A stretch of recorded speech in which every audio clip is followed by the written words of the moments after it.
Hello, it's Ed Gallo, the return after a decent chunk of time there with me not doing anything with my voice because I had a cough.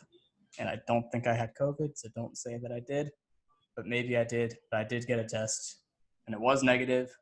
Apparently, there's a such thing as false negatives, but I'm fine now. I might cough a couple times, but I'm fine. So I'll be back, and then my podcast will be back as well. But this is my comeback. And I'm here with Mr. Jack Hurley, part of our wrestling staff.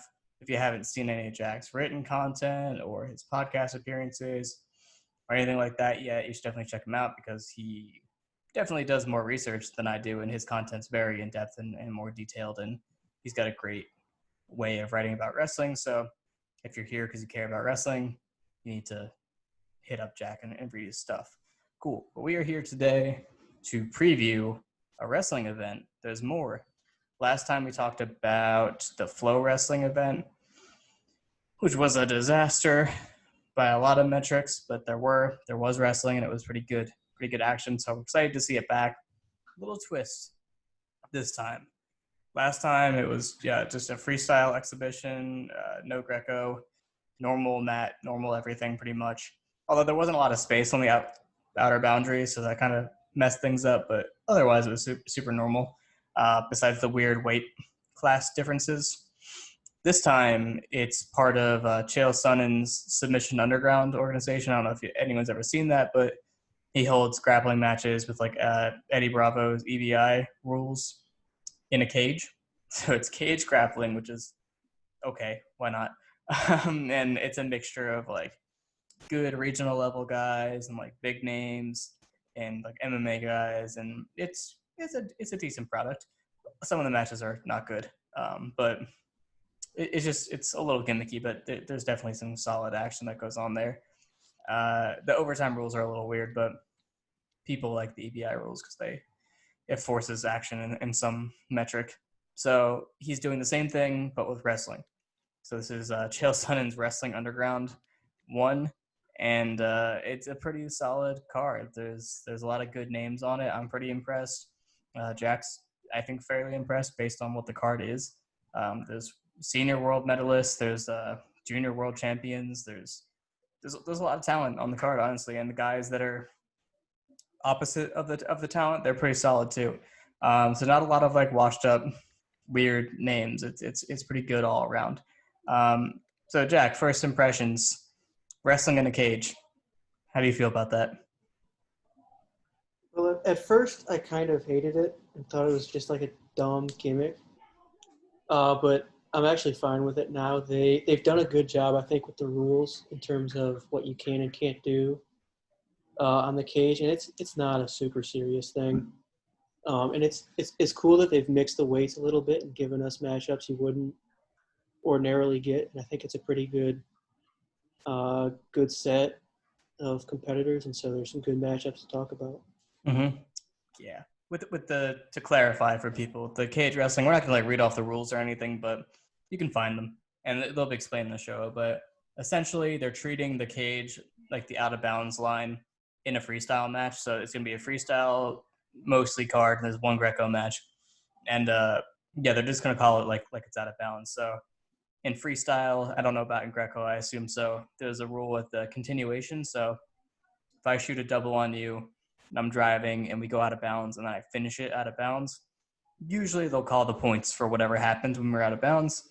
Similar thing here, where I think if I start the attack near the center and I get you to the cage and I continue to advance and I finish it fairly quickly, you'll get the points for that.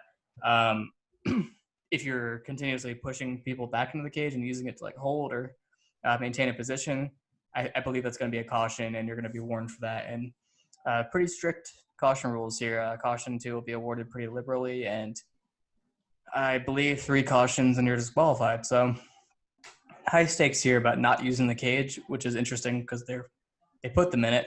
But I think it's just a way to encourage them to keep action in the center.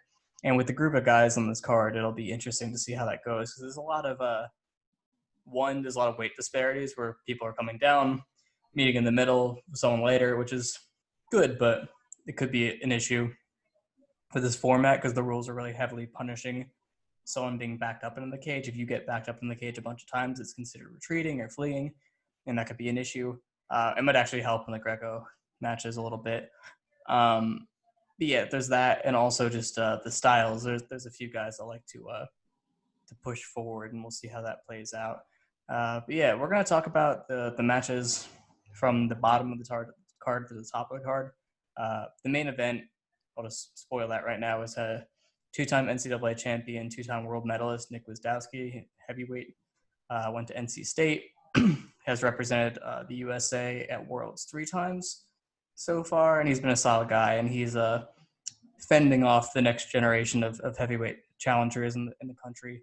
Beat Gable Steveson, and he beat him two matches to none, or did Gable take one? Clean sweep, yeah, 2-0. Clean sweep, yeah. So he's still holding on, still holding that spot, and hopefully he can get back close to medical contention because heavyweight is super top heavy all the time, but especially right now in the world. So just depending on bracketing, he can definitely get back in the medal contention.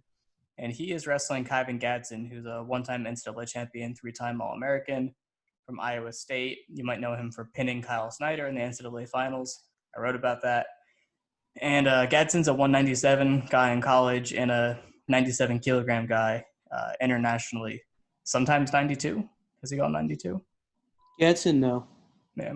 I remember him wrestling Casper. That was probably 97. Yeah. Yeah, no, he's actually pretty big for 97. I think he'll be. So I assume this is contested at heavyweight. Yeah. Yeah. So it's two NCAA champions. Gadson doesn't really have freestyle experience at seniors outside of the country a lot right now, but he's been vying for the spot at 97, wrestled Snyder a few times. He's basically the number 2 or 3 guy in the country at that weight. So he could definitely, make noise at tournaments if he was going to them more, but it's just limited funding, so they're only sending certain people. But yeah, so that's the main event. There's also on the card Mark Hall, 2-time junior world champion, I want to say, and one-time NCAA champion, as well as someone like Joey Mckenna, who's also a world medalist. So there's a lot of cool stuff. And if you're an MMA fan, Darron Nguyen is on the card, and Darron Nguyen was actually a very competitive freestyle wrestler in the U.S. up until 2018. So he's still relatively recent in terms of relevance in the wrestling world. But getting ahead of ourselves, let's start at the bottom of the card. I just referenced Joey Mckenna.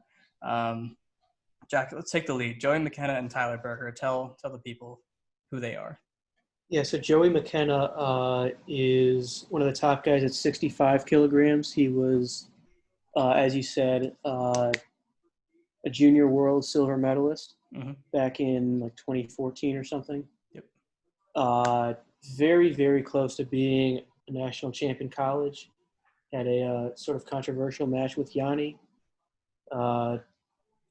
Beat Yanni at the senior nationals tournament back in December. And he's a good leg attacker. He's good in freestyle with his top game. And he's a decent scrambler as well.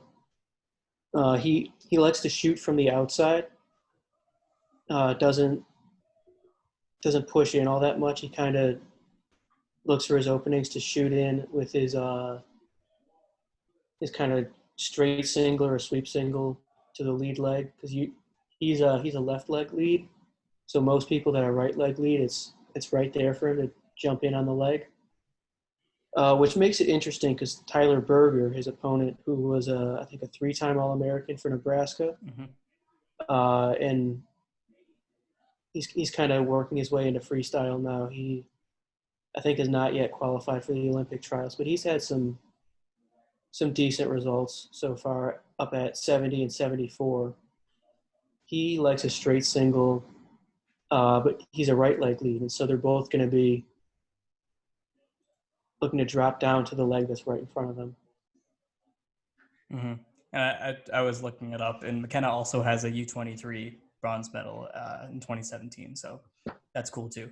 But yeah, with this matchup, just without even knowing the specifics of what ties they like, what attacks they like, I feel like there's an obvious athletic advantage for Mckenna. I think he's the higher caliber of athlete, which is going to help him out considering they like similar things.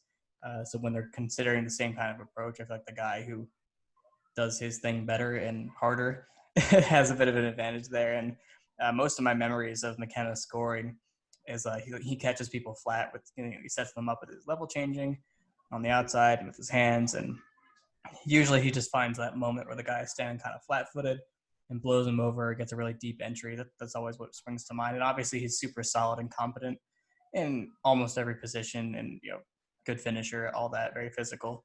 Whereas Berger, I feel like, he has a lot to bring to the table as well, but his athleticism is a little less dynamic. His finishes are a little more labor intensive, and all things being equal, I feel like I favor Mckenna pretty heavily here, which makes sense. He's the much more credentialed guy, but I'm trying to think of a way that the cage situation changes things at all, and I don't really see it, other than if the rules are weird and the ref really isn't enforcing things too well. I could see Berger making it kind of ugly and forcing a lot of restarts, not letting Mckenna build up momentum and set him up. Maybe that could play to his advantage to keep it lower scoring, but it seemed like a pretty clear Mckenna lean to me. Is that how you feel? Yeah, I don't know. I would say McKenna's probably better, but he's also smaller. I don't know how. I think the weight limit for this match is 159. Berger. I totally forgot that Berger wrestled 157 and McKenna wrestled 141. Jeez. Yeah, so they're going to be, Berger's going to be going up to 74 for the Olympic year. McKenna's going to be a 65. I don't think it's that big of a weight difference. McKenna's cutting a pretty good amount of weight, but I think there is going to be a meaningful size advantage and a meaningful height and length advantage. And Mckenna has sometimes struggled a bit with finishing on really tall people, where it feels like a match that they're both going to get to the legs at least a couple times, and it's going to come down to who finishes at a higher rate, and I don't know who that's going to be. This is actually, for me, one of the harder ones to call. Yeah, I hadn't thought about that. Somehow it slipped my mind that there is a massive size discrepancy. That makes it very interesting. You're right. And then the cage does become more important because if Berger is moving him around more easily. Yeah. Berger doesn't push that much, but if they get into a position where they're near the cage, boom, I'm bigger than you. Get up against the wall. Mm-hmm. Let's hope that they call the passivity reverse, so that if Berger's pushing him against the cage a lot, that they just call that against Berger. I'm openly rooting for Mckenna because he's a Penn RTC, and I met him once and he was cool. So take that. No, that's cool. All right, yeah, I'm hyped for that one. I was hyped to watch Joey Mckenna anyway, just because he's one of the top 4 or 5 guys at 65 right now in the U.S., which is one of the best weights. So always fun to watch him compete. Okay, let's move on. Are we gonna make picks officially? I'm gonna double down on my Mckenna pick just because I was so confident. All right. How about you? I guess I'll pick Berger. Nice. It's really tight. I'll pick Berger. This might be the first time we've not agreed on one of these preview things. In 2 previews, we were unanimous on the other one though, so it's it matters. It's a distinction. All right, let's talk about Greco. You can take the lead. As we established on that terrible history lesson podcast we did a few months ago, Greco is not the classic style Timmy Hand. Stop calling it that. But this is a pretty interesting match. It's Ben Provisor, who was a 2016 Olympic team member for the U.S. at the weight back then was 85 kilograms. They've changed it to 87. And Rayvon Perkins, who was the Olympic team member at 66. And now Perkins has moved up and Provisor has moved down. And they're both wrestling both going to be at 77 for the Olympic trials. And so it'll be interesting because they don't really have any common opponents or anything. Mm-hmm. Perkins is a pretty entertaining wrestler where he He likes to get inside and get to the body. He likes to get double unders and actually throw people. And he's got good body lock, good high dive, good arm drag game where he wants to get to a lock and throw people. And he's got a really good gut wrench on top. He has really long arms, and so he locks his hands like really deep. Like most people get like their hands together. At heavyweight, you maybe just have a fingertip grip because their midsection is so hard to reach around, and then most people will get palm to palm, and some people they like grip their own forearms. And Perkins always gets like a really, really deep grip in on his own forearms and gets it really tight and rolls people. And Provisor is like the opposite, where he's the boringest wrestler there is. He basically just pummels and holds position and tries to get a dominant position, not to actually do anything with it, but just for the sake of getting a dominant position. And then he can just hold or he can push them back. And, friend of the show, Richard Mann, wrote into T.R. Foley's column a couple weeks ago about, what rule changes can they make in Greco to make it more exciting. Uh-huh. And Foley just said, like, well, they need better refs who, like, know who's stalling. And I thought that was a stupid answer. But, but watching Ben Provisor, I see what he's saying, because it seems like if you knew, like, who he is and what he's trying to do, like, all right, you haven't moved out of the center circle and you've, engaged in the tie-ups, but you haven't actually tried to score a single point. And so why does the other guy need to be put down in parterre? Mm-hmm. And then he's also annoying because he doesn't even have a good top game. Like, so Joe Rao has been very push heavy right recently, but he's good on top, so it makes sense for him to try and get the other guy put down. Provisor kind of just wants to win every match 2-1. Like, okay, at the World Championships a few years ago, he lost his match like 4-2 or something. And in the interview after, someone asked him, like, yeah, like, that was a tough match. What was the other guy doing? Seemed like he couldn't really get to your offense. And he said, well, that's just how I wrestle. I don't really have any offense. At least he's self-aware. Yeah. But, yeah, I don't know how this one goes. I think the cage will play a big part. I think Provisor will several times get him into the cage. Mm-hmm. And the question is, can he do anything with it? Because he pushes people out of bounds and just takes his point in normal Greco. When he gets them against the fence, if he's got double unders or something, is he actually going to score?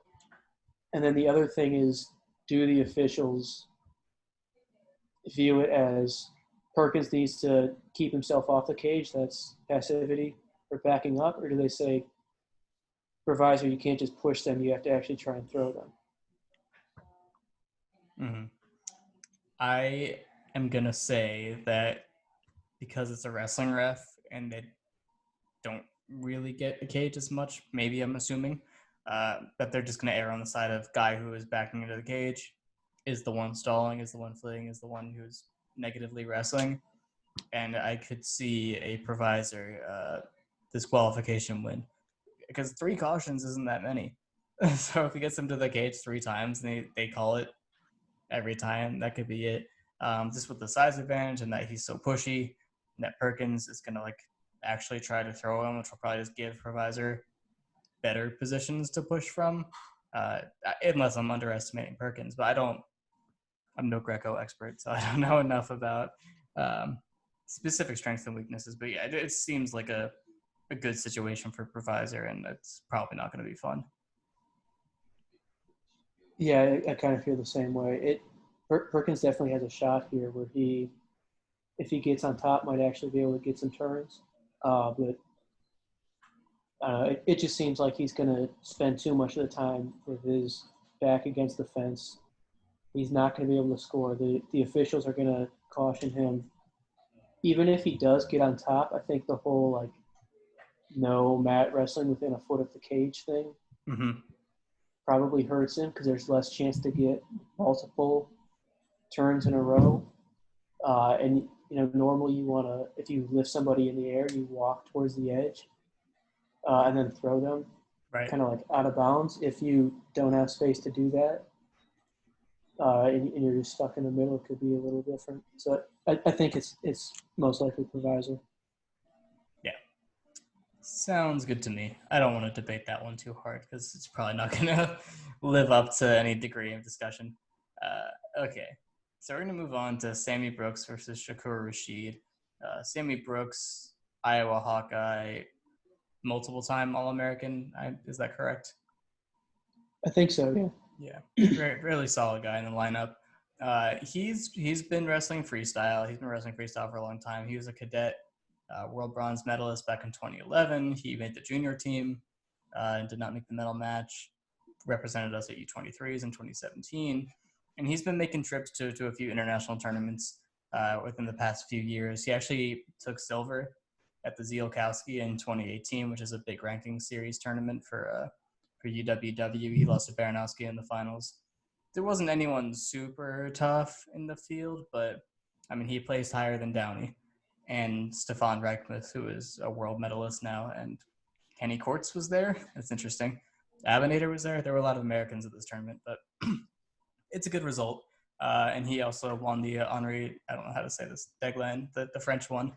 He won the French one that a bunch of guys won last year. And again, no one's super impressive in the field, but definitely some veterans. And Meisteradze is pretty solid. He beat him. So Brooks is semi-relevant in the freestyle world at 86 kilograms right now. He wrestled 184 in college, I want to say. And he's wrestling Shakur Rasheed, who's kind of like a enigmatic type of wrestler from Penn State. If you want to start off with Rasheed. Yeah, enigmatic is a fairly good way to put it. He started out at 165 at Penn State and was cutting a lot of weight. Had kind of mixed results, and then went up to 197 and was really good, but then had kind of a letdown at the national championships and got seventh. Then the next year, he went down to 184, but kind of had some injuries. And I think ended up not placing. And then this past year went back up to 97 and struggled a bit. But he's definitely shown some skills. And it's hard to know how much of it is weak competition, how much of it is he reached a level that he never will again just because of his health. Right. But I'm sort of surprised that he's wrestling here. But I guess it's good to see just another guy getting into the freestyle system.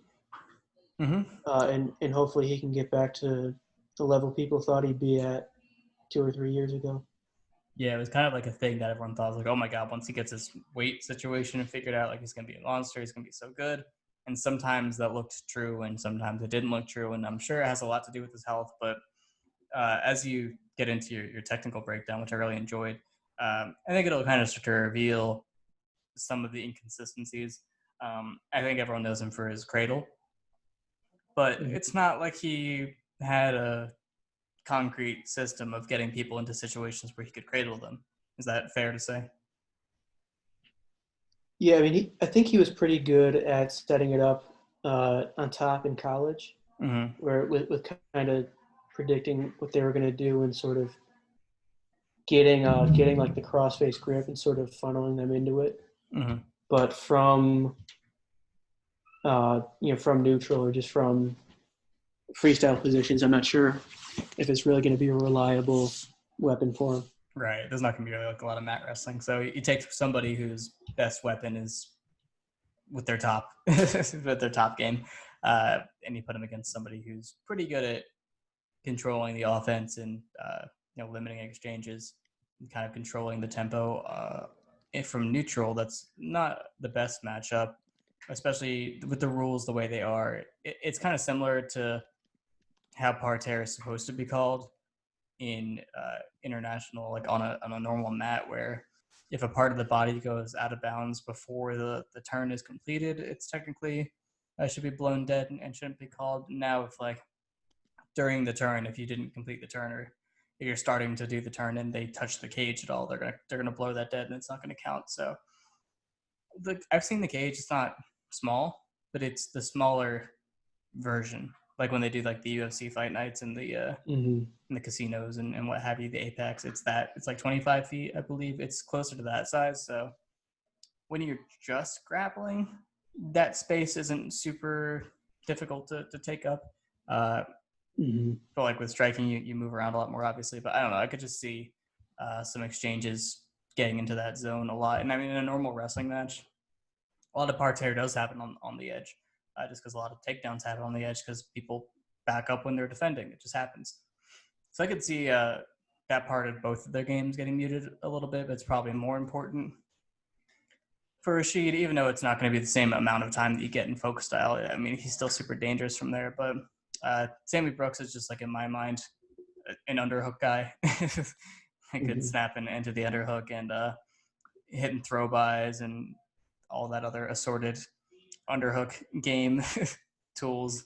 But yeah, it's weird. Like, you think of someone as an underhook guy and you're like, oh, they're good upper body.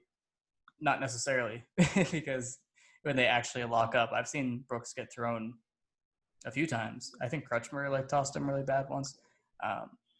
Yeah, so it's not his best position. And Rasheed, I think of him as sort of dynamic, but he doesn't throw people, does he? Not really, no. No. So how does this play out in your mind? I guess part of it is how the fence plays into it, where Brooks will definitely get in there, at least some. And I'm not sure how good he is at actually scoring from there. Because I think most wrestlers don't do a lot of training with someone who's against the fence. Right. How do you actually take them down if they can just lean back into it? And so I think Brooks definitely can get him there. And the question is, how effectively does he use it? But I watched Rasheed's match from the Big Ten tournament against Jacob Warner, where in the, I forget what round it was, but on the front side of the bracket, Rasheed beat him. And then in the third place match, the coaches had clearly said, just be aggressive, just underhook him. So Warner came out, moving forward, underhooking him, and Rasheed did not handle it very well. And so I think he's probably not going to do that well with it here. And then Brooks could struggle with kind of lateral motion and guys who can change angles and change direction. But he does, I think, much better against that, where he's still okay in those kind of matches. Whereas Rasheed is really uncomfortable and ineffective when he's getting pushed back too much. Sure. So, barring any big improvements from Rasheed, I think I'm going to go ahead and pick Brooks. Yeah, I am too. Cool. Well, I hope Rasheed wins, though. I think he has a lot of potential, and I'd like to see him, be a guy. Also, his Instagram account is really fun. He's very fashionable, and he hangs out with Anthony Cassar a lot, and they're a funny pair. And just, I care about these things. Cool. So let's move on. Next one, we got Colin Moore versus Darron Nguyen. And for you MMA people who are just listening to this, it's like 3 of you, I bet. Yes, this is actually pretty evenly matched, I would say. Is this at 97 kilograms? Yeah. 97. Not that far-fetched for Nguyen, honestly. He competed at that weight plenty. But yeah, Colin Moore, one of the best guys in college for several years. Just had really, really tough guys in his weight, like Bo Nickel, but definitely one of the best guys. He isn't elite in any one area, which is probably what stopped him from beating those kinds of guys. But he can definitely be a player. I mean, he's big, very physical. You said in your notes, like very diverse leg attacks, like very high percentage getting to the legs. Kind of the Ohio State system all rolled into one. Like they all kind of do the same things. But he does all of them. He makes them pretty versatile, especially at an upper weight. Yeah, I just think of him like as a big physical guy who shoots a lot and has some nice finishing mechanics and can get a lot done. And credentials outside of folk style, he's a junior world bronze medal from 2017, and he's actually a U23 world silver medalist. Sorry, for 2018, and he lost to the Georgian, but that was a pretty tough field that he was in. So I respect that. And he is wrestling Darron Nguyen, who, despite not having any like name credentials, you know what I mean? I can say, oh, Division One this or World that. Arguably, he's more credentialed in freestyle. I think that's fair to argue, especially because he's been around so much longer. But he has a ton of medals at big domestic competition. He's made at least one national team, probably more than that, in the U.S., meaning top three, competing at 86, 97, 92. Most recently at 97 in 2018, he placed second at the Farrell, and I believe he made national team. Did he lose to Hayden Zilmer?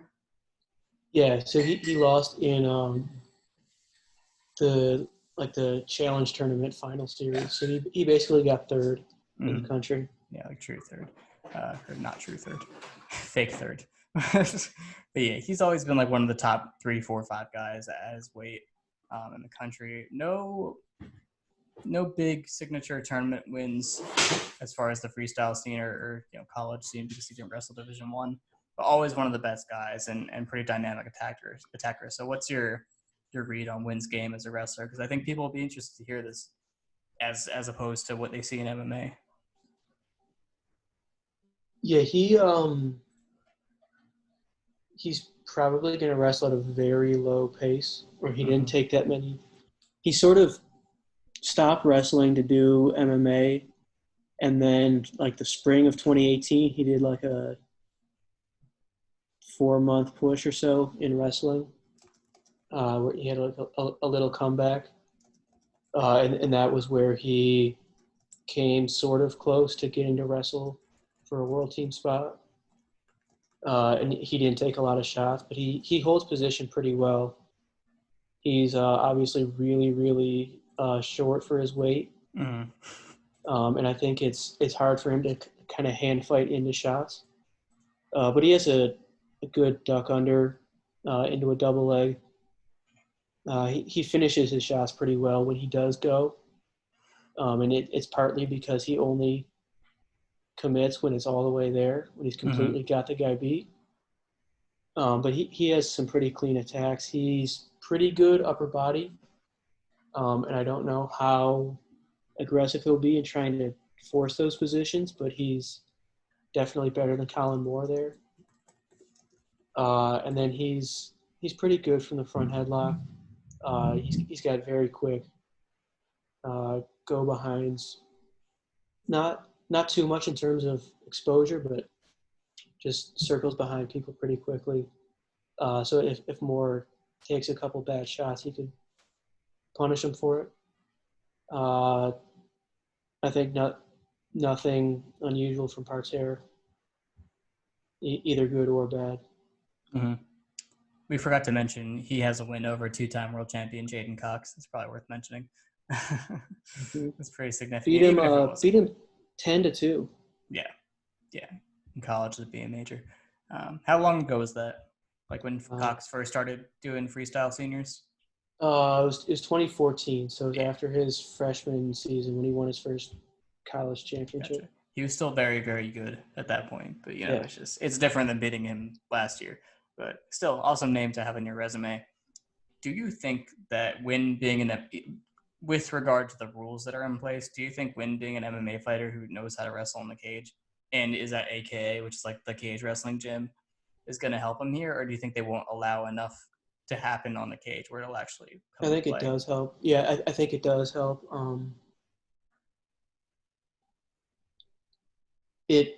I think his normal wrestling style is not built for getting people to the cage. Mm-hmm. I think defensively he'll know how to use the cage much better than Moore will, and he can be hard to take down. And I do think there's going to be at least some advantage to that experience. I mean, do the other teams even have like access to? I mean, some places have padded walls where they could maybe train on, Mm-hmm. but I would guess they're not doing a whole lot of training Right. specifically for this event. And Gadson so is. I could see, yeah, Gadson. He's is he going to do MMA? He said so. He's asking us Okay, yeah. questions about it, so I hope so.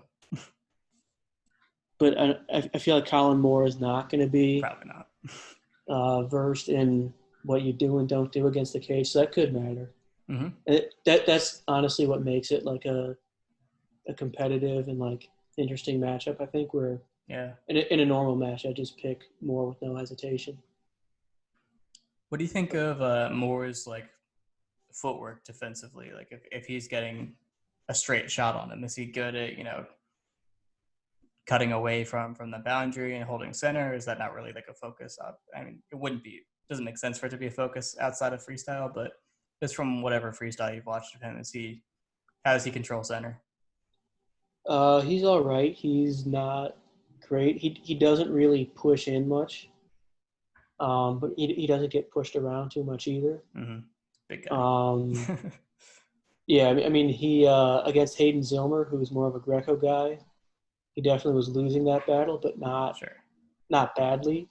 Like he wasn't just getting pushed all over the place. So I think he's decent in terms of staying away from the edge. Mm. And getting controlled by Zilmer doesn't mean you're going to get controlled by Darron Nguyen. So Right. entirely different matchup. This is tough to call. I'm gonna go and do my hedge that I did before, where I think the cage is gonna matter a lot. There's gonna be some weirdness with the officiating that makes it matter more than it should. And I'm gonna say Darron Nguyen does some stuff. Uses the cage somehow. I think they're gonna game plan this one up, and it would be a huge feather in his cap. So I think he's taking it seriously, maybe. But, I don't know. I'm feeling it. I'm gonna pick him. Yeah, this is a tough one. I'm going to take Moore. Yeah, makes sense. And I guess it's one of those things where I don't want to count on the cage just completely changing the match. Mm-hmm. And if it's a normal match, I'm definitely picking Moore. But it's definitely one where weird things can happen, where it's just a weird looking match, and Nguyen just kind of controls him easily. Right. Totally possible either way. It's probably more likely that Moore is just better and out wrestles him. It's pretty normal, but I don't know. I'm gonna hedge. I'm gonna go for it. Cool. I'm actually kind of interested to see that one because it's just a weird matchup, and that's the only guy on the card that like definitely knows how to use the cage. So I'd like to see it. Okay. Co-main event. Pretty cool matchup, I'd say. We got Mark Hall, NCAA champion for Penn State, cadet world champion, two-time junior world champion, Pan American world champion at 79 kilograms, which is kind of not a very impressive accomplishment. Next to the rest of them, it's not. And he did also have another junior world championship appearance. So super credentialed, super highly regarded, one of the most, I would say, dangerous wrestlers and hardest to deal with in the world near this weight. Super hard to score on. Loves his cement mixer and duck unders and all sorts of crazy stuff. Great scrambler. A compelling character for good reason. And he's also pretty fan friendly, I would say, where he does the celebrations. He's active on social media, and he's a Penn State guy. Plus, there's a lot of lore about him from high school where he had started wrestling in high school state championships in 7th grade, I believe, in Minnesota, which is whatever the rules are there, or he had state championships from another state, and then he came to Minnesota and won a bunch more. I forget. It's not that important. It's high school, but super highly regarded guy. He's taking on Tommy Gant, who I think was an All-American for NC State at least once at 157. And I've always enjoyed him. Definitely lanky wrestling stylist. Good leg attacks, good double. Fun like wrist fighter. Just like a classic long range guy, and he has been improving for sure since he graduated. And he's been on a lot of these pro cards. I think he had a match with, was it Richie Lewis that he wrestled at American Wrestling League? Was that what they call it? I forget. Is it Richie Lewis? I don't remember. I didn't actually watch. I think he beat him. It was like 2018 when that happened. Yeah. I don't remember. I think he like gassed him and beat him, and it was like a cool performance. So he's taking this stuff seriously. He's getting better, and more proof of that. He has been traveling and competing internationally and domestically. 2018, he won the Bill Farrell Memorial International Tournament, which is a solid feather in your cap, I would say. Typically, decent guys show up there. He placed over Dan Valmont, who's been around the weight in 74 kilograms for a long time. He placed above Franklin Gomez and Nestor Taffer, and those are all pretty seasoned guys in freestyle. So that's a big win, tournament win. He also won the tournament in France. Not over anyone specifically great, but there were a couple dangerous names in the mix there. Traveled to Cerro Pelado. He did lose to Yandri Garzon in the finals from Cuba, but that guy beat Kurban Aliyev very recently, so that's not a bad loss at all. And he went to World Cup. We sent like our C squad to World Cup because it was in Russia and we didn't want to be tampered with. And he went to Cerro Pelado again. So he's been traveling. He's been competing. He's getting exposure to the best guys in the world relatively. So he's definitely in the mix right now. Mark Hall just made a pretty big move by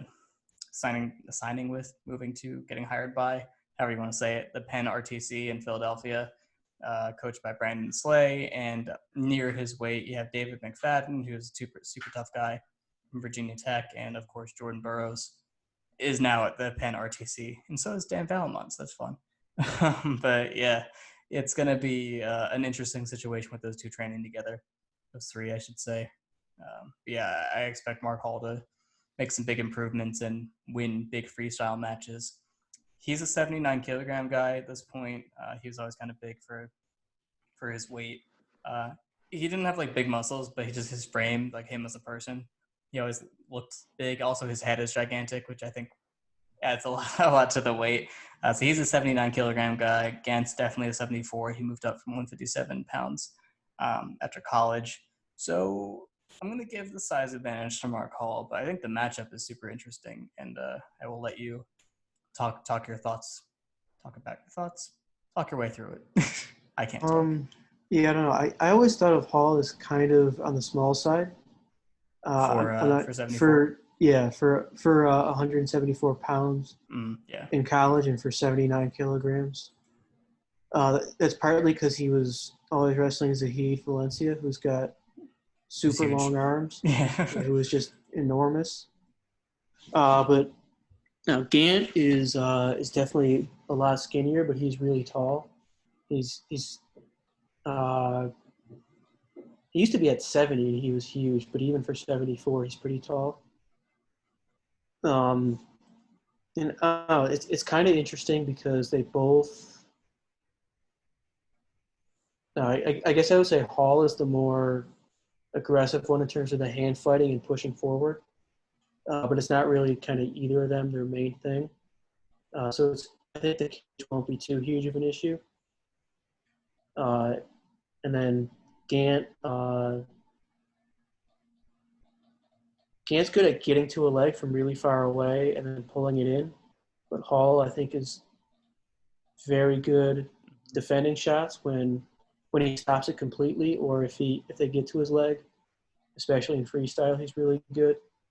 And I feel like Hall's going to win those positions. When it's Hall's shot, he's going to score. When it's Gant's shot, Hall's going to score. Mm-hmm. It's like it's deceptive how wide the matchup kind of seems once you start to look at the actual way that their skills and styles come together. Because, Gant is actually pretty tough and a lot tougher than he was in college, and he was already pretty good in college. It's just that it doesn't really work out well for him the way that their styles match up, and as well as Hall, I think, is probably gonna jump levels pretty soon. It just seems like that's coming. Not that he is bad or like desperately needs to jump levels. I just think he's a guy that he's been basically the same for a few years, and that's worked really well against some guys, but against like the best of the best in the country, especially guys who are kind of bigger, aren't as daunted physically, it's going to take a little bit more. But now that he's with Penn RTC, I think things are going to change a little bit. But yeah, it's without Gant having like reliable ways to finish on Hall without having to do the whole scrambling game with him. It doesn't seem like a winnable match, but I don't know, maybe it'll be closer because of weird cage reasons. But I don't even want to speculate. I'm definitely picking Hall. Yeah, I'm gonna pick Hall as well. It's definitely. I don't want to undersell Gant. Of course not. I mean, there's definitely things he can do to make it difficult. It's just hard for me to see him actually winning the match. Where it just seems like Hall is, in terms of firepower, in terms of scrambling, in terms of just putting up points, Hall's probably just kind of a step ahead of him in every kind of facet. Yeah. He's also, I don't know, I think there's a mental aspect to it with him where he does kind of have varying performances. And I'm not going to say that the Kemmerer loss in Carver Hawkeye was entirely him getting carvered. Like, there's definitely things about the matchup that were difficult for him that led to that. But a little bit he got carvered. It did not play a factor. So I think he's a guy who likes to show up for the big show and like tries harder sometimes than he does other times. Like, his version of wrestling a smarter match versus his version of I don't really care versus his version of like I know this is tough, but it's not that big of a deal. So it's like I think there's different versions of him that you see, and it kind of does reflect the situation that he's in, whether or not he's just gonna like try to mixer a guy right away versus if he thinks it's a difficult matchup. Yeah, it's actually interesting that now that I think about it, there are some similarities probably with Gant and Kemmerer. With the length maybe making it difficult for Hall to finish. Yeah. And with the guy kind of being quick to the leg, where Kemmerer would take that outside step shot, and it seemed like it was really catching Hall by surprise. He scored on it, I think, 2 separate times in that match. And it seemed like Hall was just kind of thrown off by the timing, and Gant does a sort of a similar thing where he gets to the leg, he sort of just drops in on it. But I think Gant's not quite as quick, and I think he's probably made some adjustments and figured some things out with that. Yeah. So hopefully it's close and competitive, and I'm definitely any more data on any of these guys is going to be fun, and just they're interesting matchups, and I'm looking forward to watching wrestling again. So I'm ready to move on to the main event, and we talked about it a little bit already. So it's Kaivan Gadson moving up to heavyweight to take on 2-time world bronze medalist Nick Gwiazdowski. Kind of already covered their credentials, so let's not do that, although I did see that Gadson has been traveling and competing in freestyle more than I gave him credit for since 2016. Been in a bunch of tournaments, racked up a decent amount of medals at the like a lower tier freestyle tournament, I'd say, like the Sarah Pilatos and the tournament in France and like international Ukrainian tournament and stuff like that. But those are the guys you have to beat on the regular. So he's definitely demonstrated that. But just in terms of credentials, Gwiazdowski's definitely a level above, and he's also a weight above. Looking through your notes and also thinking about what I know as well, it's definitely a tough matchup for Gadson, and it might be one of those weird things where the heavier guy is actually the one who's going to be more active. Does that feel true to you?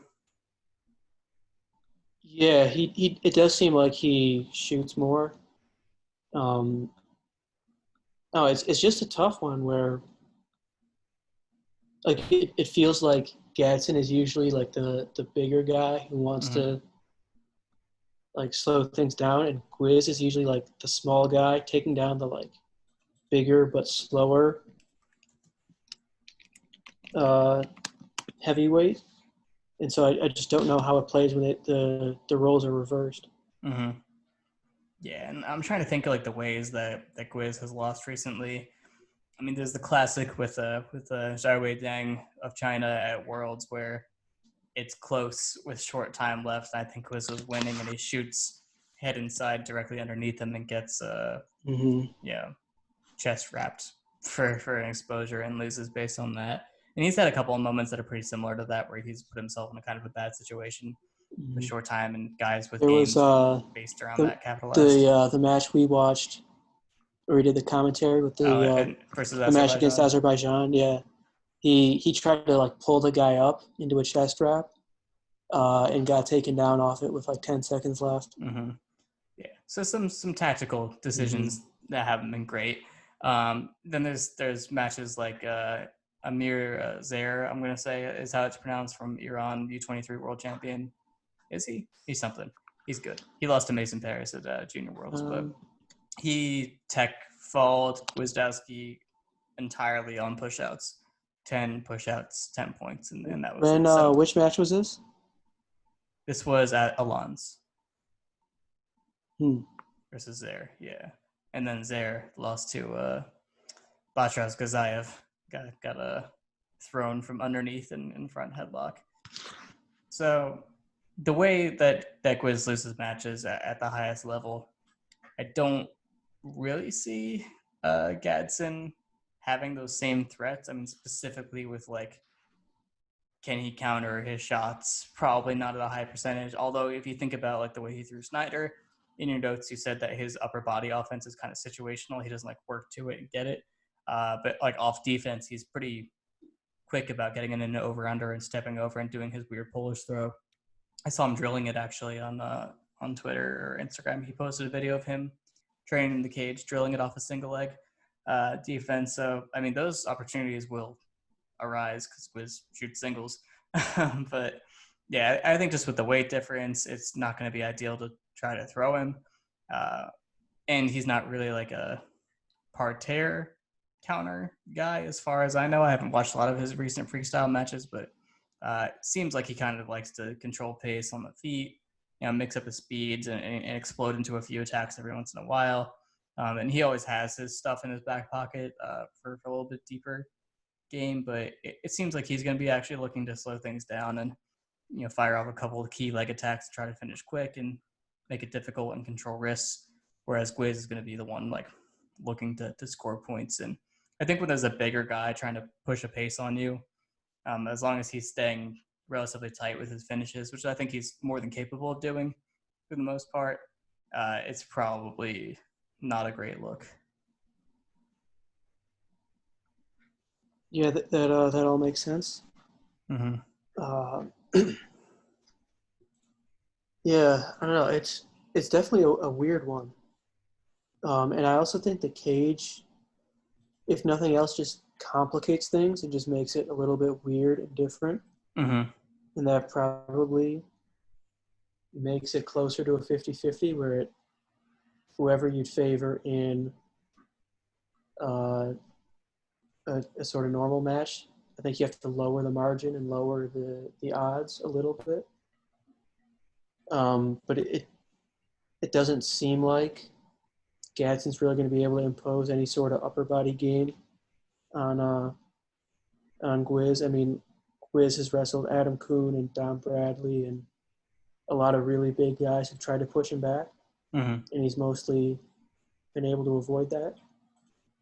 The only thing is it might be the case that all it takes is one, where if Gwiz gets him against the fence once and he's able to get a lock and throw him for 4, and then if he avoids it the rest of the match, it's still a 4-point move. It has a huge impact on the match. Mm-hmm. And just to speculate about like mental states and stuff like that, Gadson appears to be interested in starting an MMA career. I mean, he took this match in the cage, which is not in itself that telling, but then on Twitter, he started asking questions about like what gym should I train at, and questions along those lines. And he seems serious about fighting eventually. So I don't know if he fully wants to transition to fighting and if he's going to make a go at another team.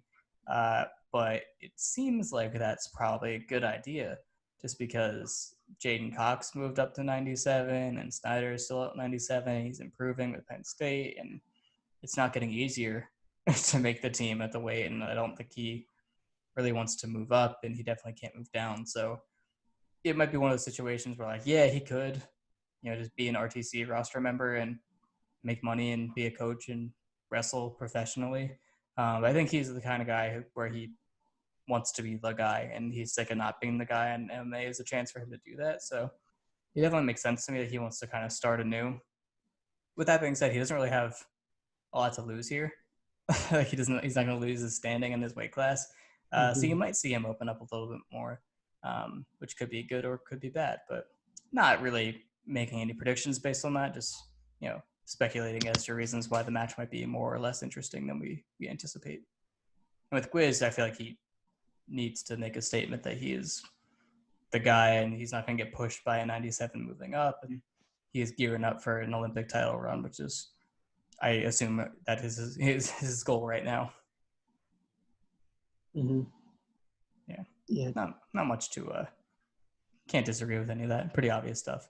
But yeah, I think it's gonna be an interesting card. It's on Sunday, the 30th, August 30th at 6 Eastern, 6 Central. I think it's 9. I think it's 6 Pacific and 9 Eastern. Oh, 9 Eastern. Okay, so it's like normal fight event time. Yeah, I forget. They're doing a submission one, and I think the wrestling is after.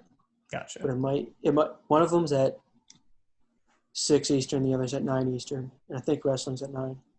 Well, it's on Fight Pass, so if you watch the UFC or any of its affiliated events, then you'll probably have access to it. If not, I'm sure it'll show up somewhere, and there will be clips on Twitter. I think Submission Underground usually posts some highlights. So I think just based on it being centered around Chael Sonnen and being branching off of Submission Underground, should be some different fans watching, or maybe more casual wrestling fans who have traded their fandom for MMA and other combat sports, and have kind of drifted away from following wrestling because it's hard. It's very hard to follow wrestling. So I can see why you might get sucked into a different sport that's a little easier to keep up with and trendier. So yeah, maybe this will do good things for wrestlers, but either way, they're getting paid, they're competing. It's a good thing. And I hope they are being safe and taking precautions with regard to COVID. I believe Chael Sonnen held a Submission Underground like really early on into the quarantine. They held it in like a grain silo. There was no one there, and that's an idea. So we'll see what the procedure ends up being for this. And I think we're gonna do a post show. Richard inquired about that, so I don't know if you're down, but if not, I'll do it. And we'll have a post show. Once you have plans for this for Sunday night. Yeah. Before we go, I want to get back to the thing I suggested and then forgot about, which was we suggest a match for everyone to watch. Oh yeah. So mine is going to be 2019 Senior Nationals, Anthony Valencia against Tommy Gant. It was I think the 5th place match, so it's the go-to match where the winner qualifies for the Olympic trials, and the loser is out, does not qualify. It was a really high-scoring match. It involved people getting thrown through tables. The score was like 12-11, and it was one of the most exciting things of the year. Awesome. I'm going to recommend a match from someone on the card as well. I assume that is the point. It's one of Mark Hall's junior world title victories. It was very quick. It was, I think, a pin in, I believe, under a minute. I think this is 2017. Isa Shapiev. Yeah, and Seth, our freestyle guy, is very high on the Shapievs from Uzbekistan. And Mark Hall pinned this guy in under a minute, and he just from the get-go, just started hitting these short ducks off of just off posts. Just kept ducking him, like really short, close quarter ducks until he caught basically caught the chin and was able to hit his mixer and put him on his back and pinned him super quickly. And the camera screwed up and didn't really get a good angle of it, so you're going to have to watch it like a million times to see what happened. But it's Mark Hall pinning a guy for a world title really quickly. So if you want to appreciate him without watching him like do nothing for a long time before he does a big move, this is one where he does the big move right away. And I was going to write about it, but the camera angle is so bad I can't make GIFs of it, so I'm not going to. Mm-hmm. Yeah, I'll be writing about Mark Hall this week instead of doing a normal preview article, just because I didn't know what the whole deal was going to be with this event. They didn't have the full rules out until just the other day, so it's going to be talking about Mark Hall's career, a little preview on his match with Gant, and just what I like about him and what I want to see from him going forward. Awesome. And with that will be on the fight site, and you can all check that out. And you're probably listening to this preview on YouTube, but if you're not, you're on Spotify or Apple Podcasts or what have you, check out the YouTube channel, and that's where the post show will also be, and lots of other stuff.